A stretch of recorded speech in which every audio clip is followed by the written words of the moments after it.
Masih ingat gak sekte sesat di Jakarta Selatan yang pernah gue ceritain? Masih. Gue udah ceritain kan tentang sepasang suami istri yang ikut ke sekte itu terus kena akibatnya. Dan gue juga udah pernah ceritain tetangga di samping rumah sekte itu yang juga kena batunya.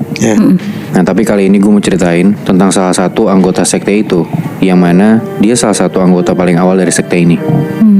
Si sekte ini yang pemimpinnya kita sebut aja Pak Jarwo. Itu sebelum pindah ke Jakarta, dia tuh asalnya dari daerah Jawa Tengah. Dan saat di Jawa Tengah, dia punya beberapa anggota, 3 orang. Dan 3-3-nya ini gak cuma dikasih ilmu aja Muy. Nah, tapi masing-masing dari mereka dikasih peliharaan jin. Nah, salah satu muridnya yang paling awal jadi anggota, itu kita sebut aja namanya Yono ya.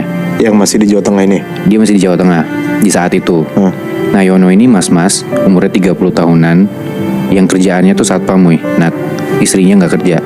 Nah, dia salah satu anggota yang akhirnya ngikut Pak Jarwo ke Jakarta. Dan setelah dalam tanda kutip ngilmu sama Pak Jarwo ini, Yono tuh bisa mendadak kaya Muy. Nah, dari yang awalnya gajinya tuh UMR lebih dikit, tiba-tiba dia bisa jadi punya mobil, renovasi rumah, istrinya juga belanja mulu, pokoknya mendadak kaya lah. Setelah dia ngilmu dan jadi anggota si Pak Jarwo ini. Ya udah pasti karena jadi anggota sekte ini, mereka ngelakuin juga yang namanya pesugihan. Kondisi Yono yang tiba-tiba kaya kayak gini, ternyata bikin dia dinyinyirin sama keluarga besarnya. Sepupu, om, tantenya Yono lah. Termasuk bahkan kakaknya Yono sendiri. Karena Yono cuma 2 bersaudara. Mereka pada ngiri tuh, Muy. Nah, kenapa Yono bisa tiba-tiba tajir gitu dalam waktu singkat? Tapi pada curiga gak, Bi? Nah, sebenarnya kayak si Yono ini dinyinyirin sama saudaranya, dikatain, diejek gitu loh. Kayak kebayang gak sih lo lagi acara keluarga, misalnya lebaran gitu, lo diejek sama saudara lo dengan nada bercanda, tapi bercandanya tuh nyelekit, kayak implicitly emang beneran ngejek, nggak cuma bercanda. Nah mereka tuh kayak gitu, mikir kayak Yono udah lama nggak ikut acara keluarga, tiba-tiba sekalinya ikut udah bawa mobil aja, masa siapa bisa beli mobil? Jadi kayak kalau lo nanya kayak tadi tahu apa enggak, ya kayak secara nggak langsung bertanya ke Yono, tapi dengan cara ngejek gitu loh. Yono ngerasa emang keluarganya emang nyinyir banget, cukup bikin bete juga. Tapi ya dia gak mau ngambil pusing. Bodo amat, yang penting hidup gue enak gitu. Nah ini di suatu waktu, kejadiannya sekitar 5 tahun yang lalu. Di saat itu bokapnya Yono tuh meninggal. Nyokapnya udah gak ada sebelumnya. Otomatis warisan turun dong ke anaknya. Yono ini 2 bersaudara kan, tadi gue bilang. Dia cuma punya 1 kakak, sebut aja namanya Mas Jaya. Nah namanya mungkin keluarga bangsat aja kali ya. Jaya ini ngerasa kayak gak adil sama warisan, dibagi rata tuh ke dia sama adiknya. Nah kayaknya juga si Jaya tuh ngerasa kalau gue kakak, adik gue juga duitnya lebih banyak dari gue lebih butuh dari dia dan lebih pantas dapat warisan dibanding adik gue gitu. Oh si abang ini nggak, finansialnya nggak stable gitu Bi? Nggak stable Muy. Ya mungkin bisa dibilang seperti Yono dulu lah. Gajinya kayak UMR kayak gitu-gitu loh. Nggak kayak Yono yang sekarang yang ya oke banget gara-gara apa yang dia lakuin gitu kan. Nah Jaya tiba-tiba ngehubungin Yono lah dan ngomong baik-baik, maksudnya dia kayak gimana, minta warisan lebih gitu.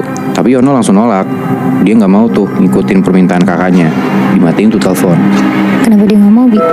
Karena ya dia ngerasa ya udah 50-50 aja kan, ini hak gue gitu kan. Walaupun si Yononya juga udah kaya. Betul. Nah kakaknya digituin marah lah, seorang kakak gitu kan. Gak sopan banget nih adik gue. Udah rada panas tuh si Jaya. Ditelepon lagi adiknya sampai marah-marah. Lancang ya kamu Yon, duitmu aja haram. Digituin sama kakaknya. Yono malah makin manasin. Dia bilang, nggak apa-apa mas, yang penting aku punya mobil, gak kayak mas. Ditutup lagi tuh teleponnya sama si Yono. Ngamuk tuh Jaya ngedenger adiknya ngomong kayak gitu. Dia nggak tahu adiknya ini cuma mau jawab cepet aja biar warisan yang gak dibagi sesuai maunya si Jaya, atau emang beneran duitnya Yono tuh haram. Tapi yang pasti Jaya tuh marah banget ngedenger adiknya ngomong kayak gitu. Dan saking keselnya, Jaya tuh mau ngerjain adiknya ini. Jaya kontak tuh temennya yang emang dukun di daerah Jawa Tengah buat ngerjain si Yono. Yang kejadian di satu malam ngefek tuh ke Yono. Di satu malam Yono lagi tidur, tiba-tiba pintu kamarnya digedor. Pintu kamar ya, bukan pintu rumah.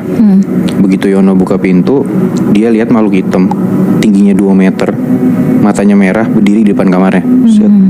Tapi ya yang kayak kita udah tahu Muy, Nat, Yono gak akan takut sama yang kayak gitu. Ya gak sih? Gak ada apa-apanya dibanding peliharaan dia lah. Udah tuh pintu ditutup, dia tidur lagi.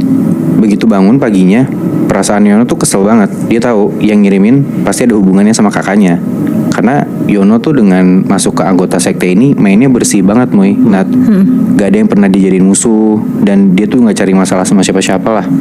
Dibalas lah sama si Yono ke kakaknya ini.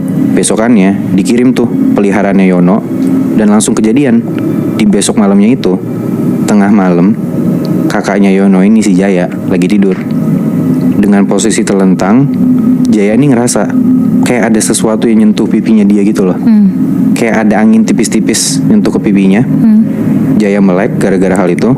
Tiba-tiba, persis di depan mukanya Jaya, itu ada sosok hitam. Matanya merah, bertaring, nyengir gede banget. Lidahnya keluar sampai liurnya tuh tumpah-tumpah ke selimutnya Jaya. Jaya langsung mundur gara-gara kaget ngeliat kayak gitu. Dia mundur ke belakang dan dia ngeliat badannya si makhluk ini bahkan sampai menuhin satu kamarnya dia. Shit. Tingginya juga mentok sampai atap.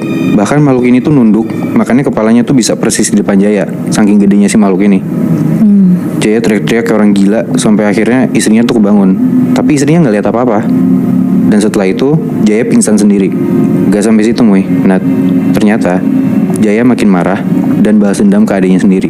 Jadi kayak perang ilmu hitam sama saudara sendiri gitu ya? Iya Moy. Dia datengin lagi tuh temennya yang dukun ini dan minta Yono buat dicelakain. Bener aja, beberapa hari setelah itu, di satu malam nih, Yono lagi tidur, telentang gitu. Tiba-tiba dia sesak nafas, si Yono. Dia ngerasa lehernya kayak ada yang nyekek.